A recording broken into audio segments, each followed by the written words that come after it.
Hi, everybody. Welcome to Do You Believe?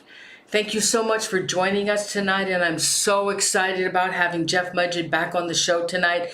What a story Jeff has for you. So let me tell you a little bit about Jeff before we start, please. Jeff Mudgett, author of Bloodstains, 2011 was his book was published. He appeared on History Channel's a documentary series, American Ripper. Jeff is the direct descendant of Herman Webster Mudgett, the great-great-grandson of the notorious first American serial killer, Herman Webster Mudgett, a.k.a. H. Holmes, who lured his victims into his murder castle where he tortured and murdered the innocents.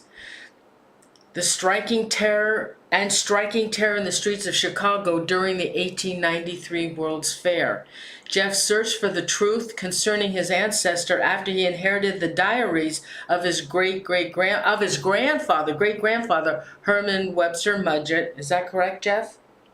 Is that your great-grandfather? Yeah, Okay.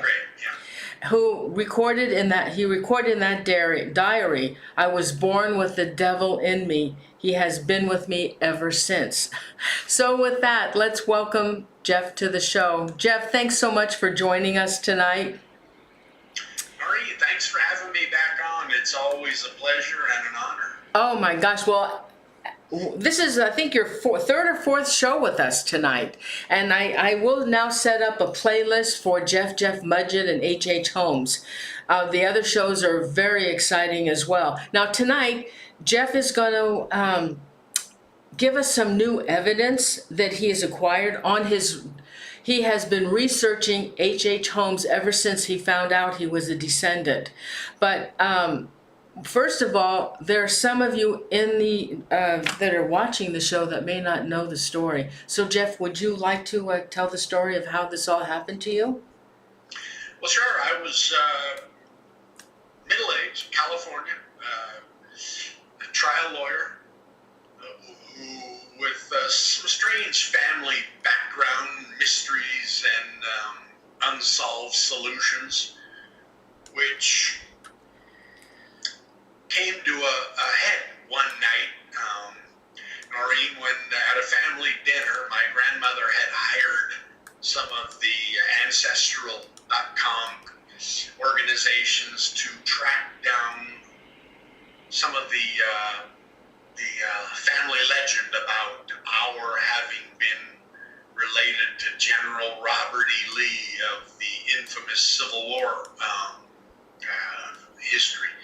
And unfortunately, they came back to her with something far worse about how my great-great-grandfather, my grandfather's grandfather, had been, as you correctly described, had been America's quote-unquote first serial killer and the manager of the Chicago murder castle during the World's Fair. A man who had gone to medical school to the University of Michigan, graduated with his degree, and then set off on a life of terrible crime and horror. So as that dinner progressed, Norene, my grandfather, who was a very quiet, stoic man who'd worked the Pacific Gas and Electric Company in California. He'd been a superintendent in one of their power plants. He suddenly rose up from the table, slammed his hands down, and said, "That name will never be mentioned in this house again," and stormed out of the room. Well, as you can imagine, that I was sitting there watching my grandmother in shock. She had no idea what had just happened. The rest of the family was unbelieving and pretty much just trying to eat the rest of their final apple pie dessert. Well, I was never that way. I was always known at the law firm for investigating and for determining facts, which were often conclusive in our trials and cases. And this thing got under my skin.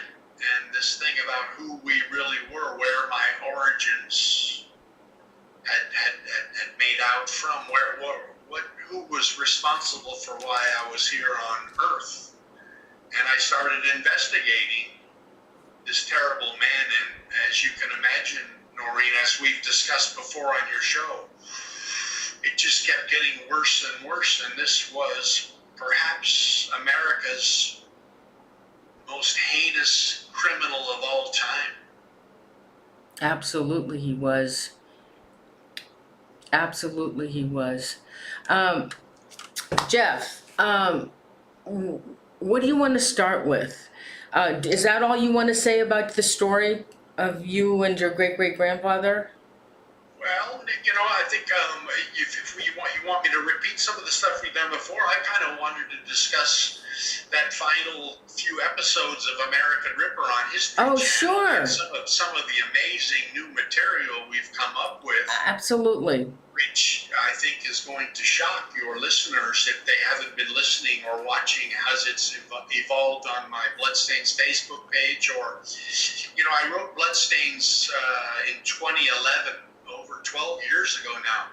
I revised it, Bloodstains Redux, in 2022.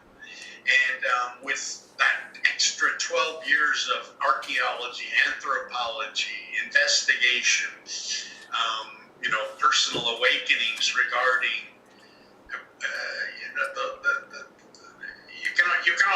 you can only imagine, Norene, what it's like going through most of your life. You're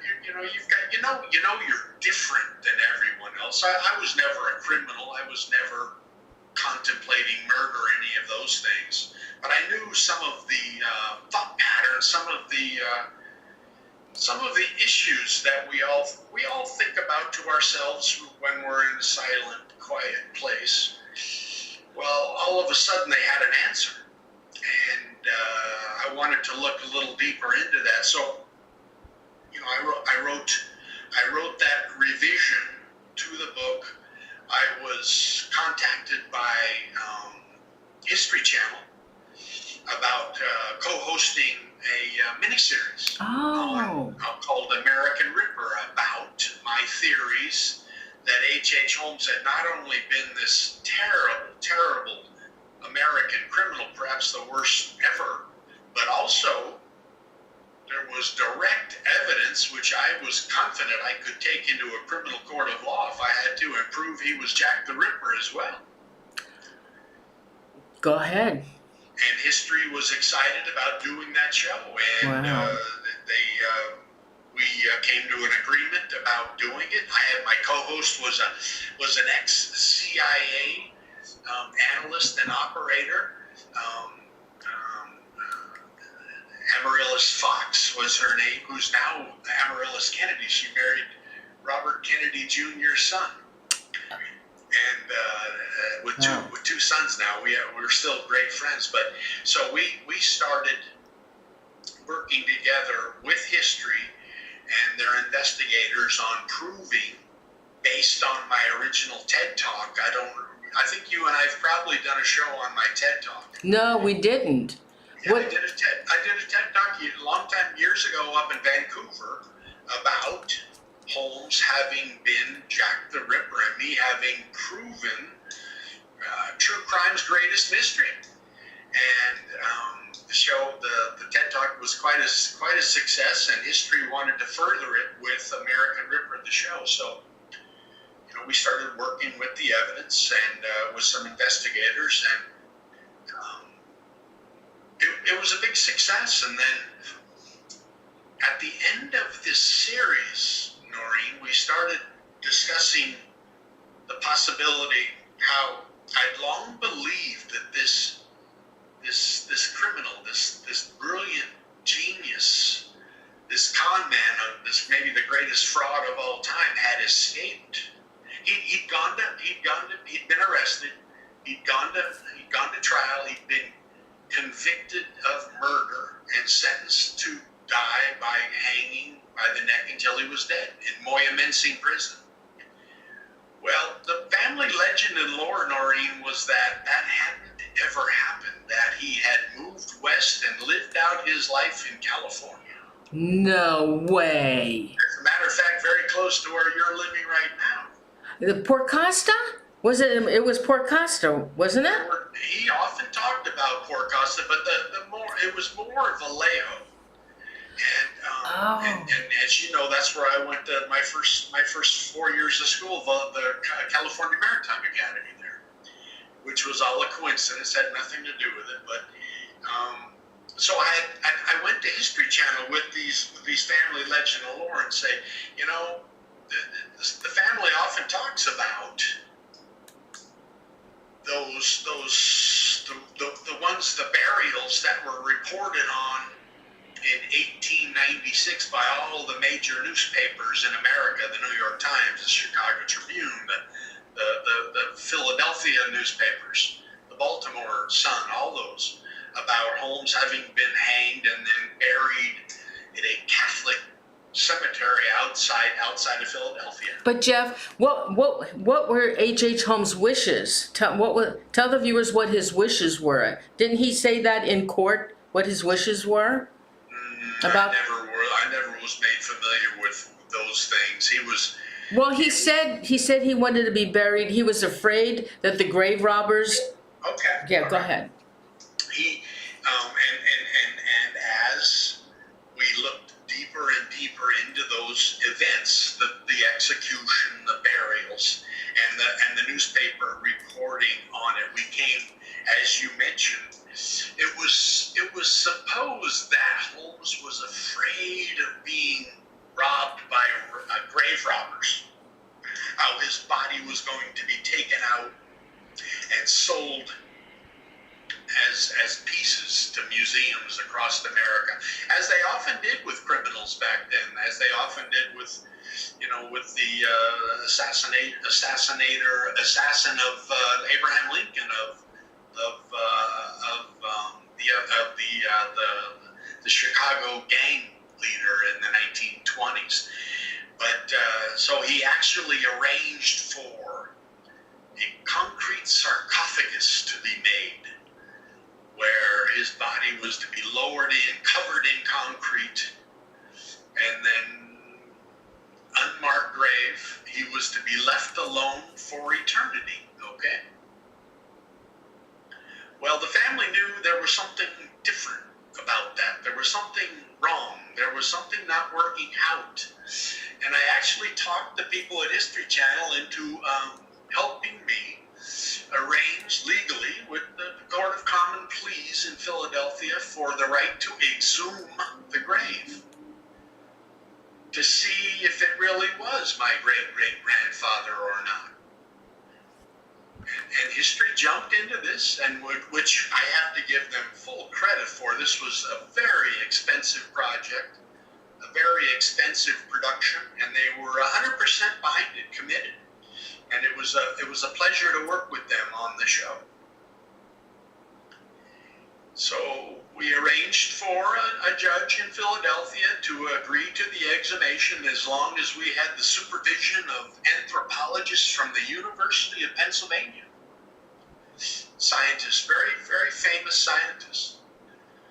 And we were to conduct the utmost in forensic science and report back to him our findings regarding identity. And I think if any of your listeners or watchers here tonight will recall American Ripper, you'll remember that last 2 episode was about our exhuming the grave and trying to identify who the remains belong to. Do you want to ask any questions, or should I keep going? I took 2 pictures off your Facebook page of 2, I guess they were 2, the first grave and then the second grave. So I'll show the first one. I'm just getting a solid picture of you. I have my picture up in the top right. Oh. How do I open up the pictures you're showing? You'd have to go into another computer to pull it up. Oh, okay. That's all right. I know we're there. I know which one's there. Okay. All right. So this is the first one I got off of your Facebook page. Okay. Okay. Looks like I think I know which one it is, and when our investigation, Norene, came up with that Holmes had actually, while he was in prison awaiting execution, this crafty devil, he'd actually bought 3 grave sites. How did you find that out? Oh, the cemetery had records of that. No way. What name did he use? Well, he used he used Herman Webster Mudgett, but they always used an alias, H.H. Holmes, because that's what he was known around America as. That was the O.J. Simpson trial of the time. Damn. So we found the one gravesite, a single gravesite of normal 8-foot depth, at a Catholic chemist. This is one of the most fascinating parts of the whole story. It was at a Catholic cemetery called Holy Cross. And Herman Holmes had not been a religious man, obviously, but he was not going to get buried in that cemetery unless before the execution he converted to Catholicism, he confessed his sins, and been baptized even. So here's this serial killer that killed young children, dismembered their bodies, sold their pieces in medical schools as for skeletons. Here's this terrible man who I'm not proud of in any way, but he had done all those things, converted all those things, which I knew was baloney. That's not what he was interested in. So I knew there was something going on there at that burial. We found out there were 3 graves. We found out that one was by itself. There was a border wall, and then two together. All 3 were unmarked. When we dug up the old New York Times magazine newspapers, all the newspaper reports of the first burial, it was in the 8-foot depth grave, which was the first one that the University of Pennsylvania scientists wanted to exhume. We dug down to 8 feet, and we found just a normal coffin. The wood plywood coffin you would normally expect from a man who'd just been hanged, thrown into a box, and then taken to the cemetery and buried, okay? We opened it up, and it was full of a clay-like material. No body. Empty. But with this clay-like material, which we all found very curious. You know, the scientists, my CIA co-host, and myself, and the production crew was filming away. The judge gave us permission to dig in the other 2 graves as well. We dug down 10 feet deeper even, and we found the concrete sarcophagus, a dual grave site with probably 2,000 pounds of concrete and lumber surrounding the body we found, all right? We raised it out of the grave, removed it to the UPenn laboratories, the University of Pennsylvania, an incredible institution. And the anthropologists went to work cleaning the bones so they could get to work identifying the body. Mm. When they were finished with the skeleton, it was a very rather strange skeleton, to tell you the truth. Very short, much shorter than I would have expected my great-great-grandfather to have been. They called me in so that we could do some DNA comparison. Now, I'm sure you and your listeners will realize, watching true crime now on television, everything's about DNA now, everything. Yeah. So we arranged for the world-famous King's College in London, who's famous for DNA comparisons of older remains than just a current-day true crime scene.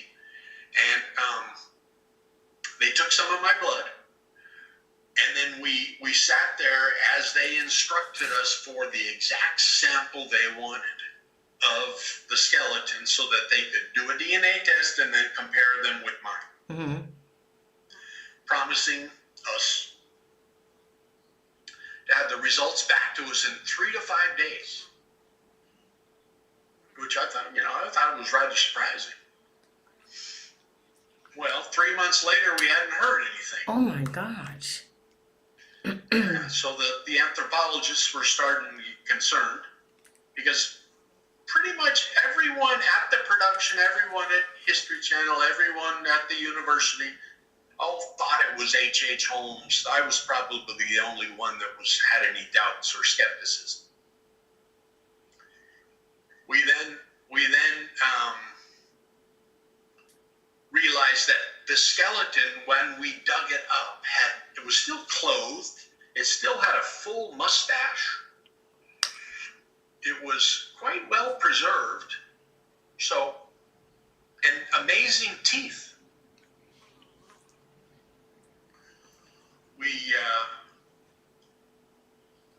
We noticed that when he was executed, there had been a JAMA report, the Journal of American Medical Association,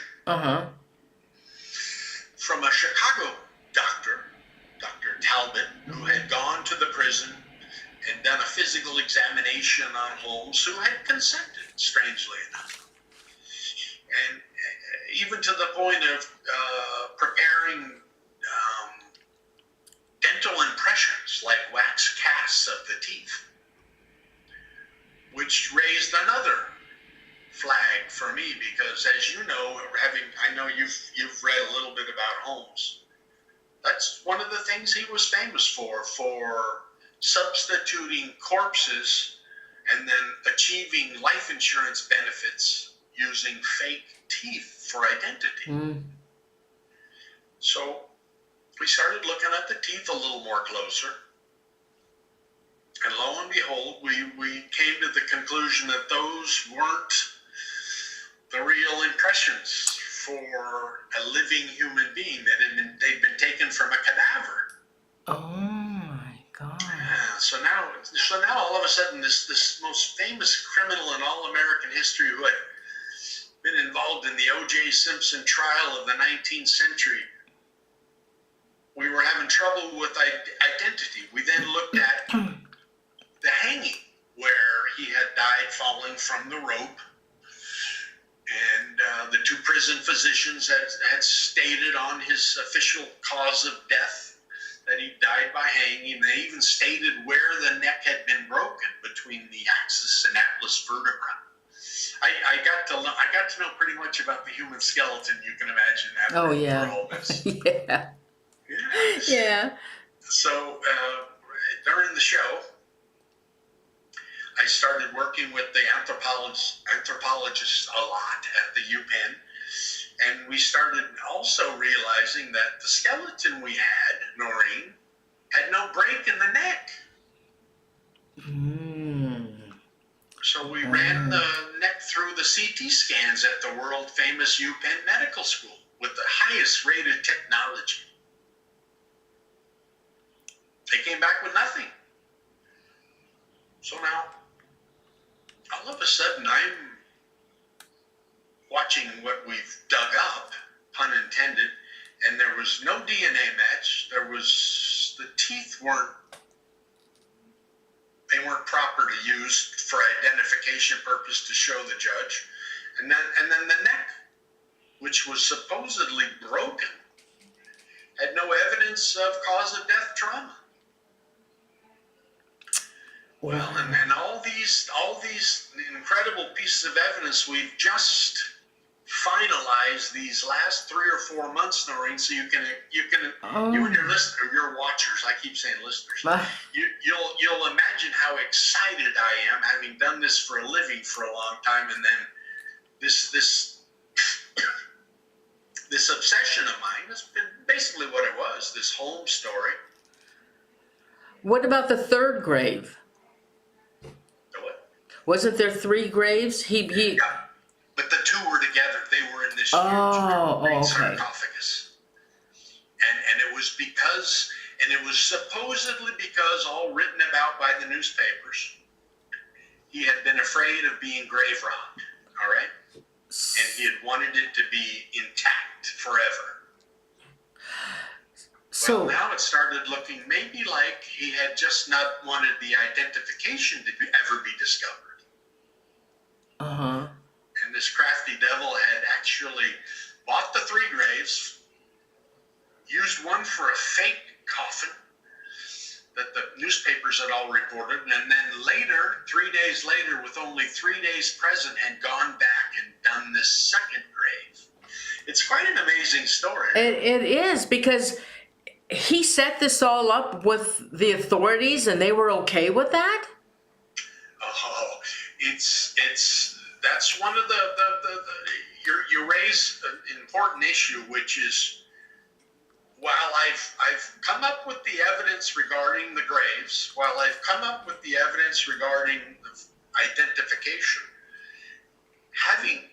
coming up with how this, and let's face it, he was an evil genius, how this man pulled this off with help, because he couldn't have done it himself in his prison cell. No way. Oh, what about the drugs? Remember before he was going to be executed, you talked about drugs. He wanted some drugs. Tell me about that. Well, he asked the prison to fill his professional prescription for sedatives, and they did it, which I found surprising in itself. But so they brought him some sedatives, which supposedly he used to make his fall from the rope less painful. Okay. And they were going to allow him to do that? Yes. I think it has to do with a substitute man being executed. I think it has to do with being able to talk someone into doing that kind of thing. Holmes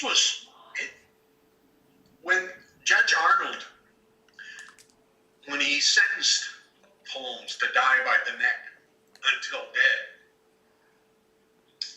he lectured the jury and the audience on how this was the strangest case he'd ever been involved in, and the most incredible example of mind over mind he'd ever heard of this man's ability to control human mind. And so now, with this evidence that we're dealing with now, Norene, with all the facts beginning to emerge, this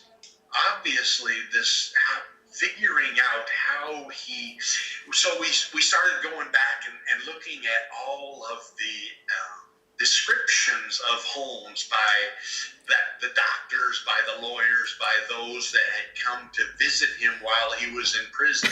And lo and behold, Norene, they were all saying they didn't recognize him. He looked different. No. Do you think he had the capability of changing his looks? Or substituting another human being. Oh my God. It's an incredible story. It is. Oh, this is really weird how he got away with all of this. Yeah. Oh my God. What do you think happened? I mean, where do you think he is? Oh, there's some stories, the family, that I never put much credence in about him having been buried outside of Los Angeles in 1950s. That would have put him at 90 years old. Wait a minute. You don't think he was really hung that day? No. No. No. So you watch. I'm gonna prove it. So I can prove now that it wasn't him, the body we exhumed. okay, so the day of his execution, he is supposed to go wherever it is that they hang people, but he had officers or authorities with him. Yes. And so those people that he had with them, you believe that he somehow talked them, or maybe he hypnotized them. He may have hypnotized them to do whatever he wanted them to do. Maybe okay, so one of those must have been a could one of them been a cop that was in that grave? Could have been. I don't know if we'll ever have the ability to identify that body. I do know that the DNA wasn't a match with mine, Norene. I do know that the teeth of the body we dug up do not match the impression of the dentist doctor who inspected him that day in the prison. I do know that the neck vertebra did not have the break that the two prison physicians said in their report it did. So, the evidence, it's not anything you could take into a criminal court of law. You would lose. The prosecutor wouldn't even do it in the first place. Oh. Now, to prove who he substituted in one of those graves for himself, that's going to be a lot of work. But you know what? I'm fascinated with the story now. I think I've got a lot of people willing to help now. A lot of people with knowledge of that kind of stuff, and it's something I'm going to give a good shot to. I've been working on this, Norene, now for 10 years. Oh, yeah. Years. I mean, I met you and I had you on the show in 2012, and we had talked about the whole story. Oh my God. Well, Jeff, I know he was a doctor, and I don't know what kind of medicine he was studying, but maybe there was something about him that he was able to hypnotize people somehow and get them to do what he wanted them to do. Do you think they, I still don't see, they had to have hung somebody because there was supposed to be a hanging, so they hung somebody. They hung someone with a hood on his head. And it was reported on by the major newspapers. And there were two prison physicians there with other physicians there in attendance at the hanging. His lawyer quickly, when the body came down and was pronounced dead, his lawyer, Dr. Rutan, did not allow any autopsies or inspections of the body besides those two physicians inspecting the neck. That's very strange. So there's, this, like I said, the tentacles keep spreading out farther and farther this story.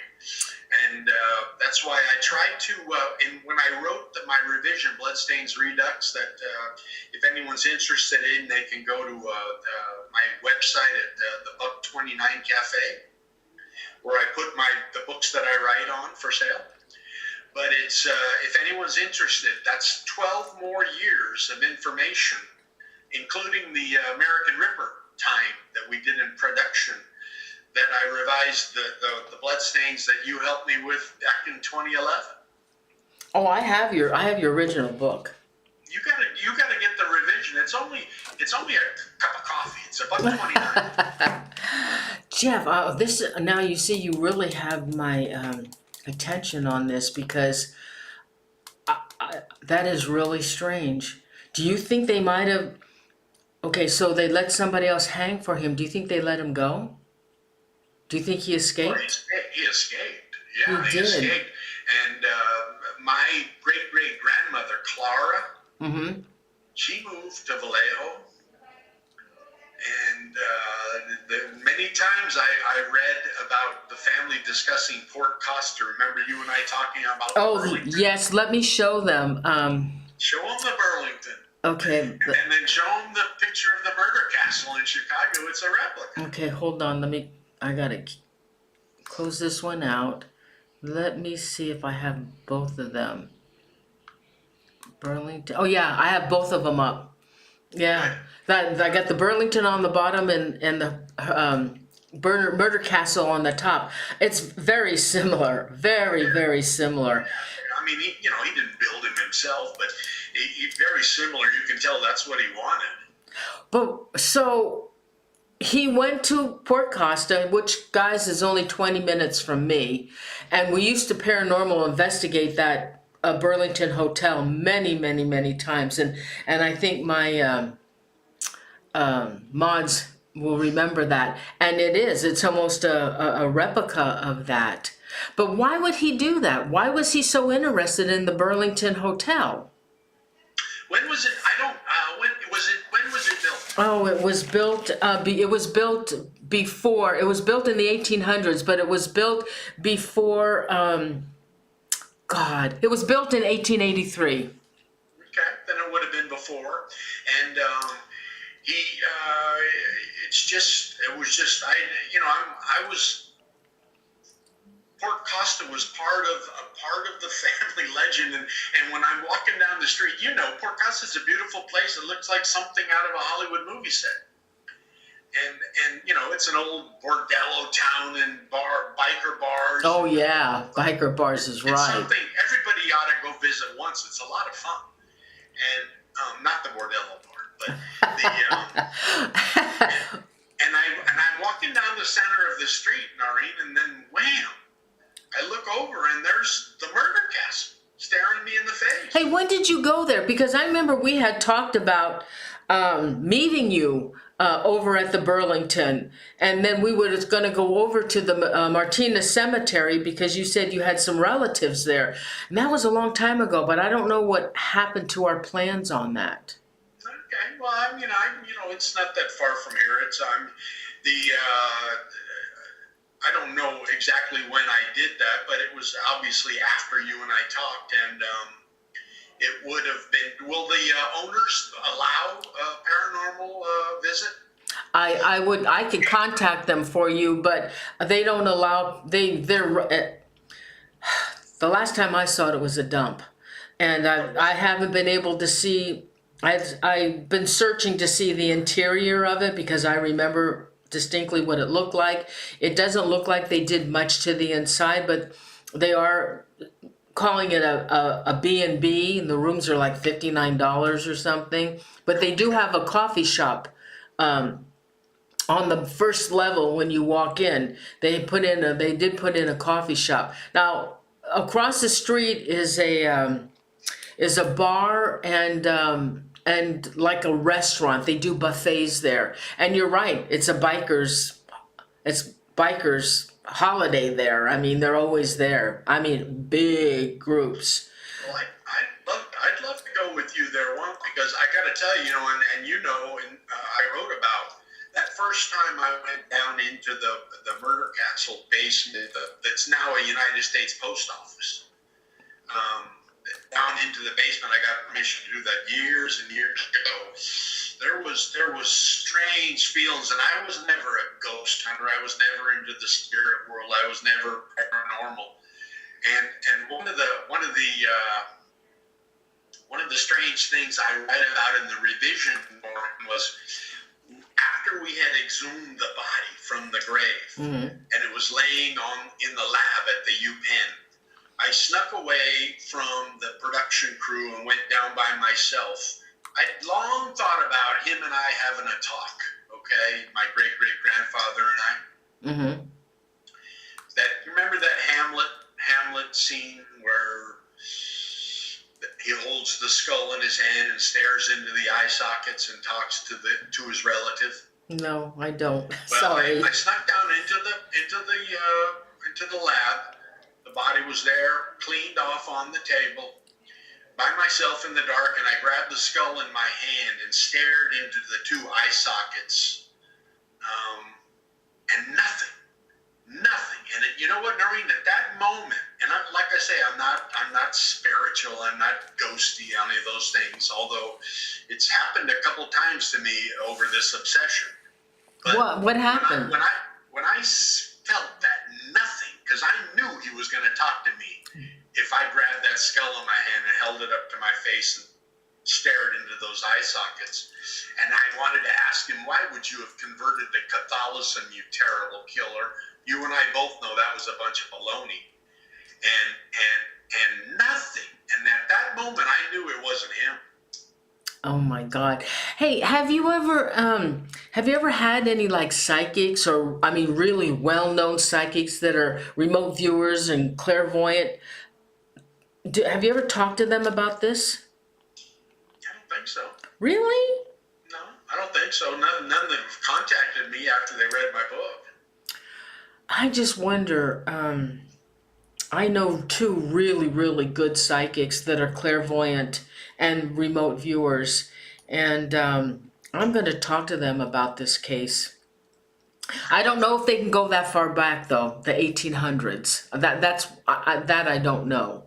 It would take some really psychic ability to do that.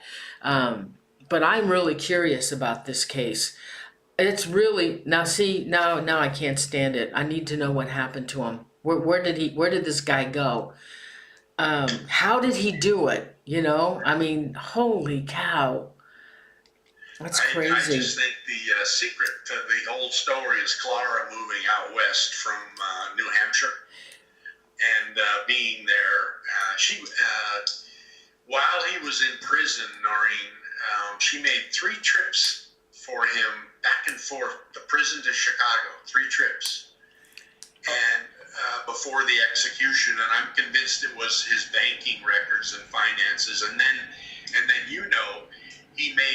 he sold an autobiography to the Hearst Corporation before the execution. And for over $7,000, which back then was a lot of money. A lot of money. So he had cash in his pocket to buy all these things he needed. And it was quite a scheme, quite a plan. And then now we know he had officials working with him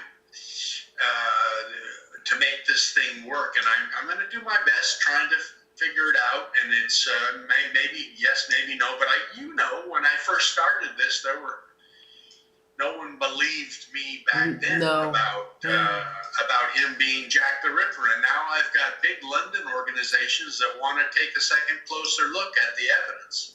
But how come, you said they want to compare handwriting. Why didn't they do that before? Well, they did, but it was I don't think they realized how strong the evidence was, how we were dealing with something that the FBI, how the Department of Justice uses to put people in prison.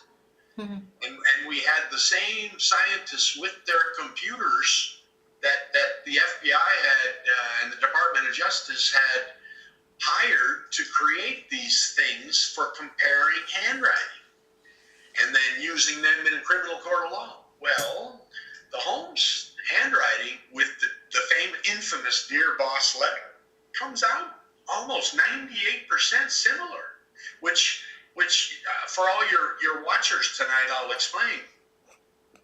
If you wrote 2 samples of your own handwriting right now and ran it through that computer with those scientists in attendance, you probably wouldn't get 98% your own handwriting.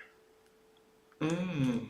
So now we're talking, and because I could never, as you and I talked before, because I could never prove what ocean liners he rode over on. Yeah, I was going to ask you about that. What hotels he stayed in London or Whitechapel, and what ship he rode back on, those kind of things.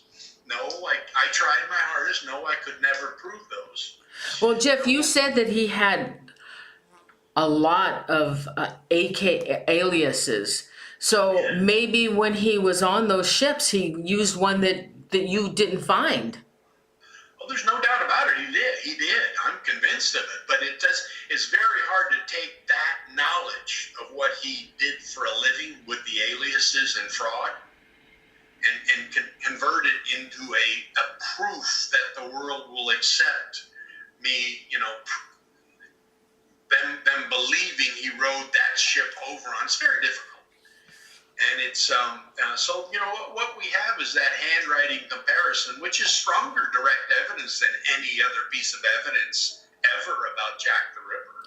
Yeah, I don't have the dates of Jack the Ripper. 1888. Okay, 1888. Okay. He would have been 27. Okay. He would have been out of medical school. 88, and in 93 he goes to Chicago. Oh, 91. 91. Okay, so he was only in London, what, maybe a year?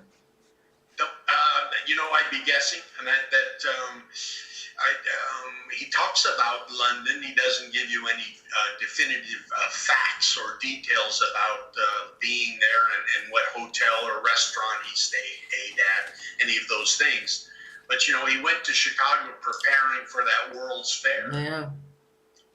Where millions of people attended from around the world. And this always shocks people. The murder castle was right down the road from the World's Fair, within 2 miles. Oh, I had a picture of that. Let's see. And all those people needed a place to stay. Oh, yeah. Oh, gosh. Here. Yeah.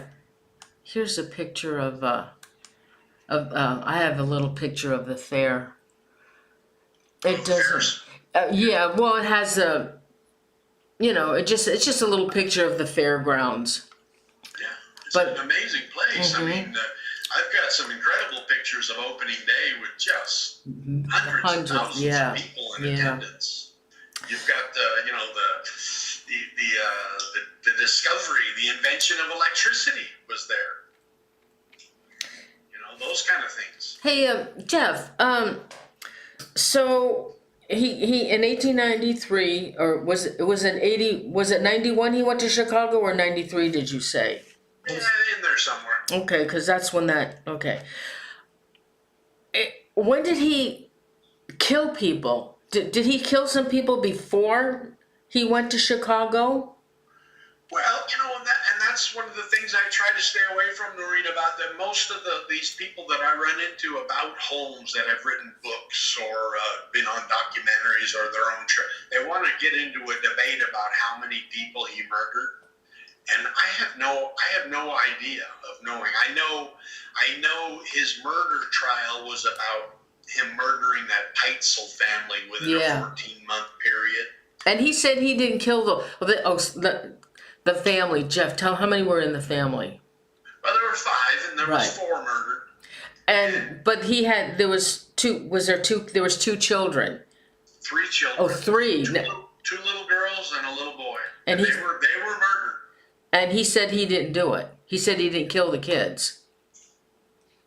He denied that, and then he made some confession about 27 other people, which the historians have shown that there's some of those were still living after. It's he was a pathological liar. Yeah. He was. Yeah. Now, but he's also, Norene, probably the most knowledgeable, practiced, expert at forensic science and the removal of any evidence after homicide that ever lived. He was highly intelligent. Oh, and he had furnaces. He had chemical baths in the basement. He had cement factories along the river in Chicago. He had glass factories with 5,000-degree furnaces. They say, I don't know exactly, but those he could remove any evidence of human remains, perhaps with more ease than any other human that ever lived. You know how he paid for his University of Michigan medical school? I can't remember. He worked at Sampiere. Oh, wow. Okay, yeah. It's an amazing story. Okay, so before this Chicago murders, he had killed this other family. Was there any other murders connected to him beside this family before he went to Chicago? Yeah, but none that are proven with skeleton or and you got to remember back then we're talking about there were no fingerprints, there were no DNA, there were no blood types, any of those things. Yeah. And we have the World's Fair, Norene, where literally thousands of people went missing, and the Chicago police never determined their location. Oh, yes. Yeah. I was going to ask you about that. People that had disappeared during that World's Fair that were never connected to him. So how many do you think he really killed? Oh, when I get in debates on TV shows about it, it's I think many want to reside at 13 or 15, something like that. I tend to think there were many that we just never, I don't know. Well, I just think he could have removed any evidence of that, and we would never know how many he killed. oh, I thought he admitted to 27. He did, but that was found not to be true. Oh, really? Well, why would he admit to 27? I don't know. That book he wrote, he wanted to write a sensationalist book that would sell a lot of copies. Okay, that family that he killed, did it say how he killed them? Well, the two little girls were cut up in pieces and put in a trunk and buried. Okay, I remember that. And what about the husband and wife? The husband was the actual the murder that the trial was about. The prosecuting attorney only indicted him for the one. While he argued the others at the trial, he only indicted him for the one, which was enough. I mean, that got him The death penalty. The guilty from the jury. And as far as how the little boy was murdered, it was murdered in Indiana, I think. It was somewhere else. Yes, it was somewhere else. Okay, so when he went to Chicago and he built this murder castle, I think he was downstairs, wasn't he? Oh no, it was across the street. He bought a building across the street. It was a drugstore. And so then across the street was the other building that he designed into the murder castle. Why do you think that he went into torturing people instead of just killing them? I have no idea. You know, that's people that want to get into knowing his psyche and his intent, those type of mental condition issues. They don't know what they're talking about. I tell you what, I don't think he was psychotic. I think he was evil. Oh yeah, definitely evil. There was, oh God, I don't have it. They labeled all these, oh yeah. Okay, so who came up with all this? They described Holmes as being a sociopath, a serial killer, a psychopath, a con artist, which is right, a grifter, and a perennial liar, and some overwhelming passion to commit horrible acts. Right. A lot of that's accurate. Yeah. I mean, the things where they try to describe his mental condition, I think, you know, they've overstepped. I don't know if anyone knows those things, but or ever will. But you can when you write about crime and criminals, you can jump into that stuff, I guess. You know, I tried to stay away from it, except that my book, and you know, Norene, I described it as fiction based on a true story, because there were a lot of gaps that I had to fill with my own imagination, which other authors have called nonfiction, and I just don't think that's correct. And so I described the book differently. The trial in Chicago, do they have archived transcripts of that trial? Full trial transcript. You can read it. Oh my gosh. It's fascinating. Can you remember some of the things that he said during the trial? Yeah. His talks to the jury, he sat his lawyers down and conducted his own defense. He did? Oh, the newspapers wrote about taking a recess from the trial, and Holmes sitting there in his chair studying the rules of evidence for his next witness. Oh my God! But it wasn't enough to get him off. Actually, I don't think that's where he was going. I think he, if he got off, Norene, he would have been indicted for another murder, like the little boy in Indiana, or the two girls in Ontario. And he knew eventually he was going to be found guilty, so I think he was just planning the next move. Wow, Jeff, that's crazy. You know, if you find out any more information, you're always welcome to come back and talk about it because this is a fascinating story. It really, I mean, it really has my attention. There's a lot more. Why don't you buy that cup of coffee and read the revision? It's an ebook, okay? It's not a print copy. Okay, Kindle. Is a Kindle off of, Oh, yeah. yeah, off of Amazon. Kindle. I use, I've got an ebook reader on my tablet computer, and I've finally learned how to do it well, and I'm enjoying the heck out of that. Good, good. Oh, Jeff, thank you so much. And I know your research is going to continue and you're going to come up with more. And especially when you find out with London, more information on the handwriting analysis is very, very interesting. And when you have more evidence that you'd like to present, you're always welcome to come back because it's a fascinating story. And Jeff, thanks so much for coming on the show. I know you're busy. People are calling you left and right to come on the show. And good luck with that. And that's fabulous because they need to listen to your story. It's fabulous. And I know the viewers and I myself are so interested in this story. And it's just wonderful to have you on the show again. Thanks, Jeff. Thank you so much. Let's do it again one day. Oh, absolutely. You know where to find me. And actually, I was said, I got a message, hey, Norene, you got to have Jeff come back. You got to have Jeff come back. And I said, oh, okay. So I tell you, if people are interested in the Holmes story, I put a new post on the Bloodstains Facebook page. Tell your watchers or your viewers to join in on the page because I put something new evidence-wise on there. And when we find something new about Jack the Ripper, it's going on the page. okay, and that's Bloodstains on Facebook, right? Yeah. Bloodstains Facebook. Okay, what I'll do is under this video, I think I put your website. I'll also put your Facebook page as well. A link to your Facebook I'd love page. for them to join in.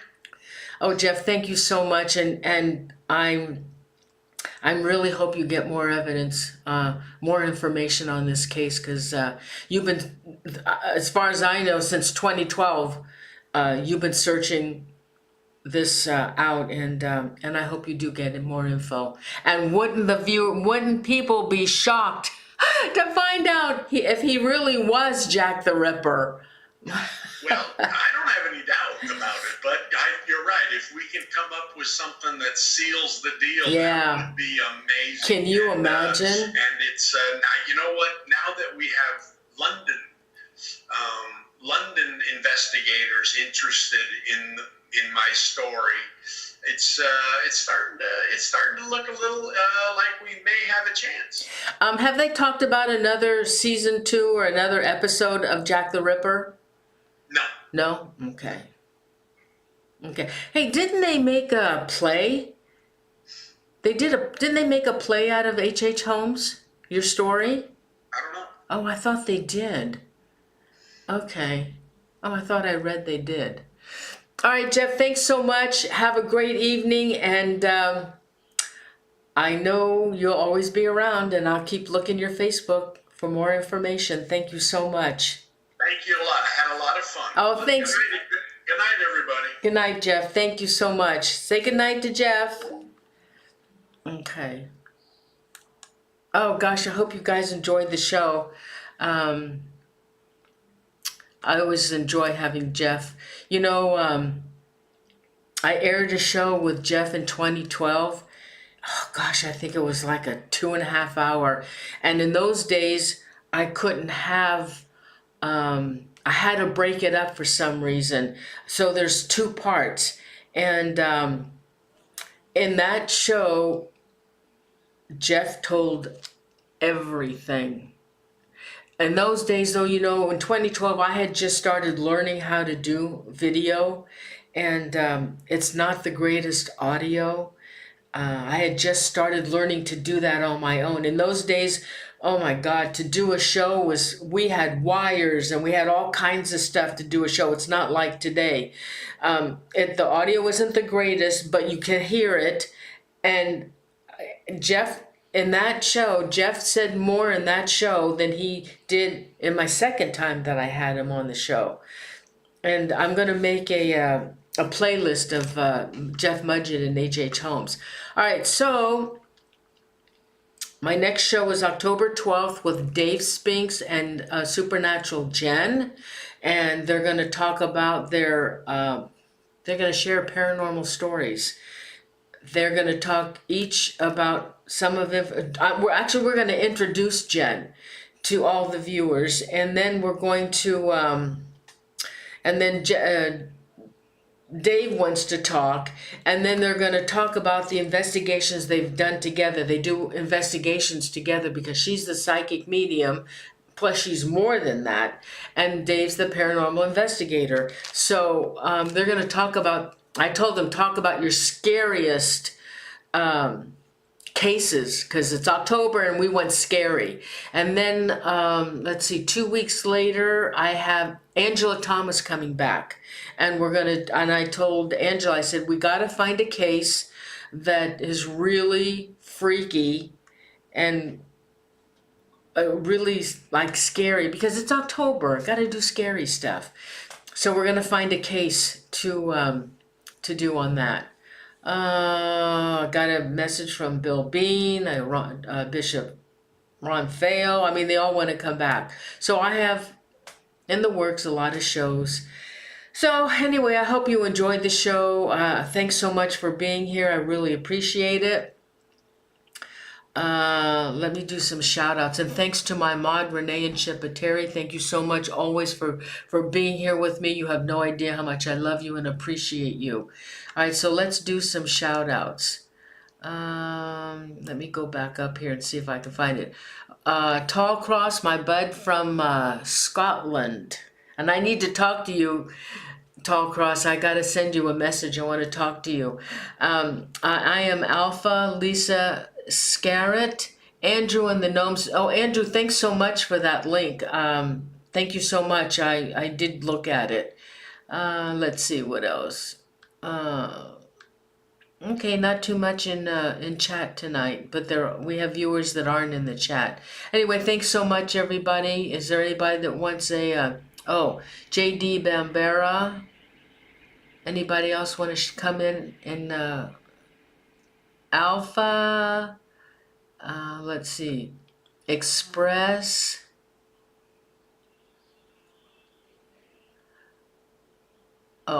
Let's see. Maria H. Hi, Maria. Anybody else want to shout out?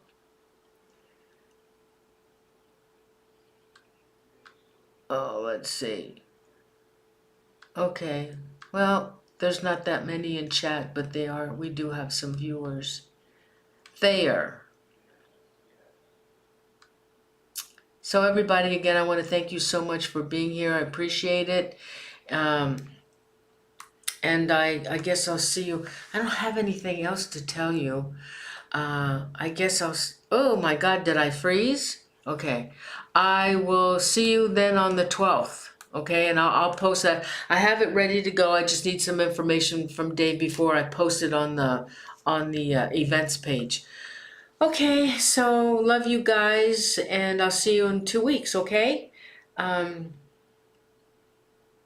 You know, I had talked to Donna Raymond. She was the one that I used to do shows with when I stopped paranormal investigating, and I had talked her into doing a show with me. She used to be a host. She hosted shows with me, I think, for about a year, and then she moved to Washington. And we have some paranormal stories that are crazy. And she said that she would do them with me because we really had some unbelievable things happening to us, and they were really insane. And so I'm trying to get her to come on the show, so just to do a fun show, maybe some Sunday, and talk about our escapades that happened. Anyway, so that's all I have for you. I love you guys. See you in 2 weeks, and be safe out there. Thank you so much. Good night. I love you. Thank you.